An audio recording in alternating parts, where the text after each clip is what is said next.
The New Mexico territory was a harsh, unforgiving land.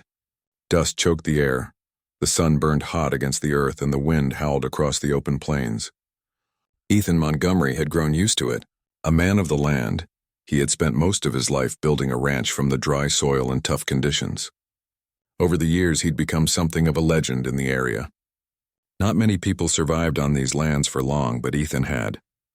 He was a quiet man known for his strength, determination, and the hard hand he kept with both the cattle and the land. He trusted no one, and no one trusted him. The Apache were a constant reminder of the dangers in the West, but Ethan had learned to keep his distance. The war between settlers and native tribes had been brutal. His father had taught him that survival meant avoiding the Apache when possible, not getting involved. The battles between the two sides were as old as the land itself, and Ethan had seen enough bloodshed to know that it was better to stay out of it. But that day, as he rode his horse across the plains to check on his cattle, Ethan's life was about to change forever. It was early afternoon when he first saw the smoke. Thin gray tendrils curled up into the sky in the distance. Something was burning. A lot of somethings. His first thought was that it was another ranch, another settler's home caught in the flames of a raid. He had seen it before. The Apache had become skilled at setting fires, burning everything in their path. But as he rode closer, Ethan's sharp eyes caught sight of something that made his heart race. A small group of Apache warriors encircling a young woman. She was bound, her arms tied to a large rock, her face covered in dirt and blood. The warriors stood around her in a tight circle, speaking in their native tongue. One of them, the leader, had a knife in his hand. The girl was shaking, her fear almost palpable in the still air. Ethan's instinct screamed at him to turn around, to leave before he got caught in something he had no part in. But then her voice reached him. "Please," she cried. "I am begging you. Untie it, please." Her words were desperate, pleading for mercy, and something deep inside Ethan's chest stirred. He had never heard such fear in a person's voice. He could see the fear in her eyes, too. Fear not just of the men who surrounded her, but of something far worse. Ethan froze. His hand instinctively reached for the rifle strapped to his back. He had been raised not to interfere with the Apache. It was an unspoken rule. Both sides had their territories and their battles. But this girl, this woman, was not a part of that battle. She was just caught in the middle. "Please," she repeated. "I can't, please. Untie it." Ethan's heart skipped a beat. She wasn't asking for much, just to be freed from whatever cruel situation she had found herself in. The girl's voice trembled in the wind, reaching his ears with the rawness of someone who had no hope left. The leader of the Apache, a tall, broad-shouldered man, turned to look directly at Ethan. His dark eyes narrowed, and Ethan could feel the weight of his gaze. The warrior's hand moved toward his own rifle, a clear warning. Ethan's grip tightened on his own weapon, but he didn't shoot. He didn't retreat. Something inside him, something primal and deep, told him this was the moment when everything changed. Ethan dismounted quickly and quietly. His boots thudded softly against the ground as he moved toward the group. He knew he was taking a risk, but the fear in the girl's eyes made him forget about the danger. He couldn't leave her like this, not after what he had seen. As he neared, he raised his rifle, his aim steady but not threatening. "Let her go," he said in a firm voice. The leader raised his hand, signaling the other warriors to stay back. The group stood still, their expressions unreadable. Ethan could see the girl more clearly now. She was young, no older than 20, with long black hair tangled around her shoulders. Her clothes were torn and stained with dirt, and her wrists were raw from the ropes that bound them to the rock. The leader spoke in Apache, his words harsh and commanding. Ethan didn't understand the language, but the tone was unmistakable. This girl was their prisoner, and they had every intention of keeping her. Ethan's heart raced. He had to make a choice. He could walk away, leave her to whatever fate the Apache had planned for her. Or he could fight. "Untie her," Ethan repeated, his voice low and steady. The leader smirked. "She is not yours to save, settler," he said in broken English. "She is ours. We decide her fate." The girl's eyes filled with tears, and she looked up at Ethan, her voice barely a whisper. "Please, don't let them take me." Ethan's mind raced. He knew what would happen if he didn't act. The Apache would take her, and no one would ever know what happened to her. He couldn't live with that. Not after seeing her like this, helpless and afraid. He lifted his rifle higher. I said, "Untie her."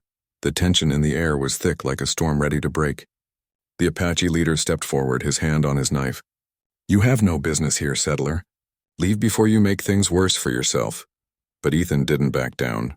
With a swift movement, he aimed at the leader's feet and fired a shot that sent dust flying in the air. The leader flinched, and the other warriors stepped back, unsure of what to do. "Let her go," Ethan repeated, his voice now cold and commanding. The silence that followed was deafening. The Apache stared at him, unsure how to respond. The girl's cries had stopped, and she was looking at him now, her wide eyes full of both fear and something else. Hope. For a long moment, the leader and Ethan locked eyes, neither willing to back down. Then finally, the Apache leader nodded to his warriors, a clear signal to release the girl. Ethan stepped forward quickly, his rifle still trained on the group. He reached out and untied the ropes around the girl's wrists, his hands shaking slightly as he did so. The girl didn't say anything at first, but as soon as the ropes were gone, she pulled her hands free and looked up at him with gratitude. "Thank you," she whispered, her voice hoarse. Ethan didn't reply. He was too focused on the Apache warriors who were slowly backing away, their eyes never leaving him. The air was thick with tension, but the girl was free. That was all that mattered. "Go," the leader said finally, his voice filled with venom. "You will regret this, settler." Ethan didn't wait for another word. He grabbed the girl's arm gently and pulled her away from the warriors. They didn't follow. They didn't need to. They had made their point. Once they were a safe distance away, the girl stopped and turned to face him. She didn't seem scared anymore, just exhausted. "Why did you help me?" she asked, her voice shaky. "You could have let them take me. You don't owe me anything." Ethan looked at her, his gaze steady. "No one deserves to be treated like that," he said simply. "No one." The girl didn't say anything at first, just stared at him. Then she nodded slowly. "Thank you," she whispered again, her voice breaking as she spoke. Ethan didn't know what to say. He wasn't a man of many words, but he had made a choice today, and it was one he would have to live with, no matter the consequences. As the sun dipped lower in the sky, casting long shadows across the plains, Ethan knew that his life was about to change. The Apache would come for him. He knew that, but it didn't matter. He had made his choice, and for once it felt right. Ethan stood on the edge of his ranch, the sun now sinking low behind the distant hills. The air was cooler, but the tension in his chest burned hotter than ever. The girl, Taya, as she had introduced herself, was sitting by the fire, her back to him. She hadn't said much after he freed her. The shock of it all had left her quiet, lost in her thoughts. Ethan's heart weighed heavy as he stared at the flames, the crackling of the fire almost comforting in its normality. He knew what would come next. The Apache would find out what had happened, and when they did, they would come for him. It was only a matter of time. The ranch, which had always felt like a place of solitude and safety, now seemed like an island surrounded by stormy waters. Ethan had built everything from the ground up, his house, his land, and his peace. But in saving Taya, he had put it all in jeopardy. He turned back to Taya, who was still sitting by the fire. Her hands were wrapped around her knees, her dark eyes lost in the dancing flames. "You should rest," Ethan said, his voice breaking the silence. Taya looked up at him, her expression tired but grateful. "I'll be fine. I can't stop thinking about them. They'll come for me, won't they? For both of us," Ethan sighed and nodded. "It's only a matter of time. And when they come, I won't be able to stop them, but I can try. I won't let them hurt you." Taya gave him a small smile. "Thank you. But I've lived with this my whole life. I've known the Apache ways. They won't stop until they have me. They believe I've betrayed them. Then why did you leave?" Ethan asked, genuinely curious. "Why didn't you just stay with your people?" Taya's face softened and she looked away. "Because I don't believe in the bloodshed anymore. I saw too much death, too much violence, and I couldn't be a part of it. The Apache, we are not all the same. Some of us believe in peace." Ethan sat down beside her, his rough hands brushing the dirt away from his pants as he rested. "I don't understand it all. But I know you shouldn't have to live like this. Nobody should." They sat in silence, both of them watching the fire flicker in the darkening night. But in that quiet moment, an uneasy feeling settled in Ethan's chest. He stood up suddenly, his gaze fixed on the horizon. "They're coming," he muttered, his voice low but filled with certainty. Taya's eyes widened. She stood up quickly, her posture tense. What do we do? How do we fight them? Ethan turned back to her, his jaw clenched. We fight together if it comes to that. But we need to be smart about it. I won't let them take you without a fight, and I won't let them destroy this land either. Taya nodded, determination flashing in her eyes. I've seen my people fight. I know how to fight. But I don't want to fight. Not anymore. I want peace. I want to live without fear. Ethan looked at her and saw the strength behind her words. In a world where fear and anger ruled so many lives, her desire for peace was something rare. It was something worth fighting for. As the hours passed, Ethan and Taya worked together to prepare for what might come. He had guns and ammunition, but there were no guarantees that those would be enough. The Apache were skilled fighters, but Ethan wasn't about to back down. He knew the stakes were high, and that the moment had arrived where his life, his future, and Taya's would all be decided in a single moment. The next day, just as the sun began to rise, the Apache arrived. The sound of horses galloping in the distance reached Ethan's ears before he even saw them. The dust cloud on the horizon made it clear. They were coming in full force.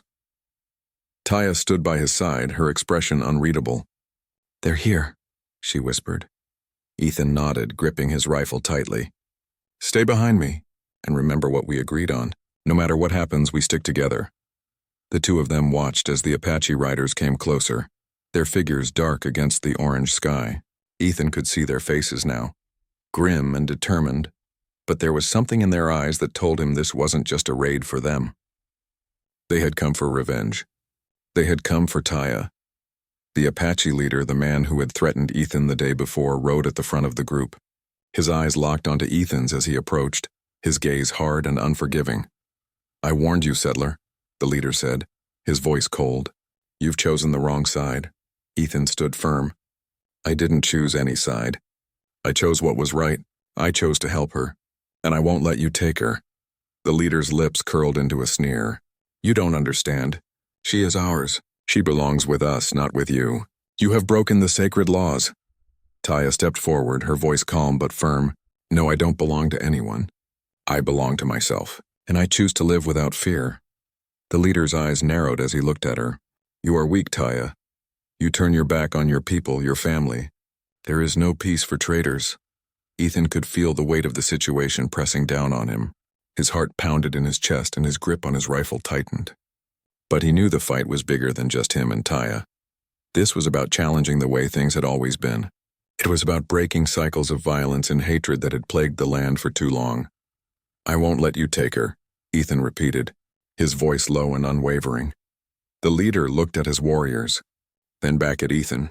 There was a long pause, as if he was deciding whether or not to attack. Ethan's mind raced. Was this the moment they would fight? Or was there another way?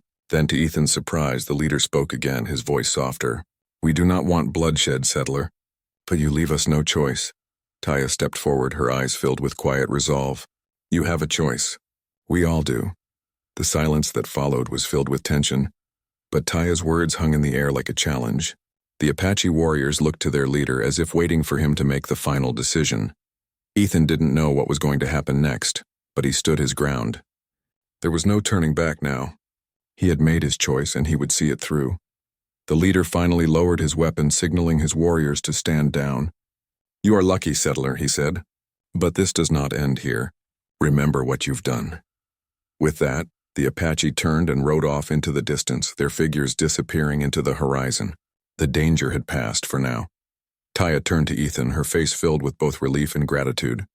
Thank you, she whispered. You saved me. Ethan simply nodded. I did what anyone would have done. Taya shook her head. No, not anyone. You risked everything. You risked your life, your land for me. You broke tradition, and you changed something. Ethan looked out across the open plains, his heart still racing from the confrontation. Maybe. But maybe it's time traditions changed. Taya smiled at him, her eyes filled with warmth. Maybe it's time for a new world. The sun had now risen fully, casting a golden light over the land. Ethan and Taya stood together, no longer divided by fear or tradition, but united by the courage to stand up for what was right. The future was uncertain, but for the first time in a long while, Ethan felt a sense of hope. The storm had passed, but a new dawn was breaking on the horizon.